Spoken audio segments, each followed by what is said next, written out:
Gavumenti eyanjudde entegeka mwegenda okubanga eyamba abakosebwa enjala mu bitundu eby'e Karamoja. Enteekateeka eno efulumidde mu ofiisi ya Ssaabaminisita Robinah Nabbanja era ng'eyanjuddwa omumyuka wa Ssaabaminisita owookusatu Lukiya Nakadaama.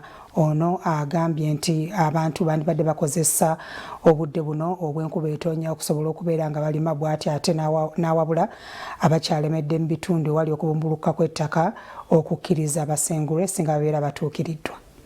Woofiisi ya Ssaabaminisita Robinah Nabbanja eyanjudde entegeka gavumenti mwegenda okuyita okulwanyisa enjala ejojobya ab'e Karamoja. Omumyuka wa Ssaabaminisita owookusatu Lukiya Nakadaama awakanyizza ebiwungeesebwa nti gavumenti yabasuulirira n'akubiriza nti abantu balina okukozesa omukisa gw'enkuba eno okulima. So kati emphasis yaffe erigamba nti abantu balime emmere kati bwe tuba tufunye enkuba tukozese season okubeera nti emmere ebeera multiplied more.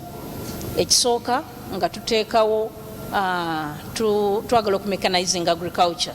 Minisita Nakadaama agamba nti abagootaanyiziddwa okubumbuluka kw'ettaka balina okusengulwa era abasabye bakkirize. Tuteekayo embeera esobola okufuna ettaka land mu bitundu ebirala tubateekeyo tulyoke tukozese liri naye ng'ate yadde nga tetunaliteekayo tetusobola kubakkiriza kwongera kubeerayo kubanga we've lost lives. Tuluzinze property, tuluzinze livestock n'ebintu ebirala bingi nnyo. Retired Major Fred Bwino Kyakulaga, Minisita omubeezi w'ebyobulimi agamba nti gavumenti yakwongera okugabira abalimi ensigo e Karamoja. The government has come up with a project to organize women and women groups along that belt at the sub-county level, so that it can support them to produce food on a large scale. Minisita Bwino agamba olukiiko lwa baminisita lwasazeewo entobazi zonna zidde bujja. Twasazeewo nga cabinet nti tuteeka okuzza obupya entobazi, tuteeka okuzza obupya oziyita ensiriko zaki ez'ensozi, kubanga bwe tutakikola tujja kuba twonoonye eggwanga lyaffe. Abakulu abalala mu kitongole eky'emmere ekya Food and Agricultural Organization balambise ku mbeera eno.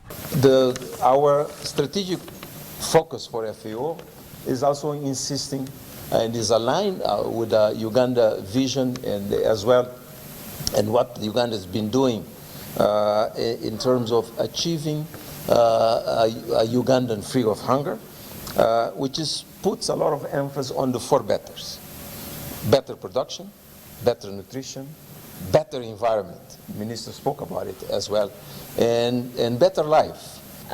You've been hearing the previous speakers talking about Karamoja.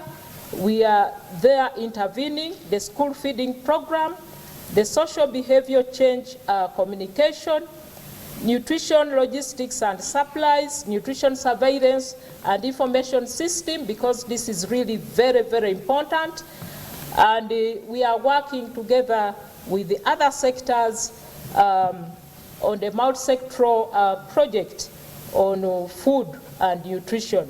Abaana ebitundu 29 ku buli 100 abali wansi w'emyaka 5 mu Uganda batawaanyizibwa olw'endya embi. Ennaku z'omwezi 16 Oktoba ensi yonna yeefumiitiriza ku bungi bw'emmere nga lutuukidde mu kiseera ng'ab'e Karamoja bali mu njala ani amuwadde akatebe. Bya Muhammad Wamala ne Wandulu Boni, Salt TV, Omunnyo.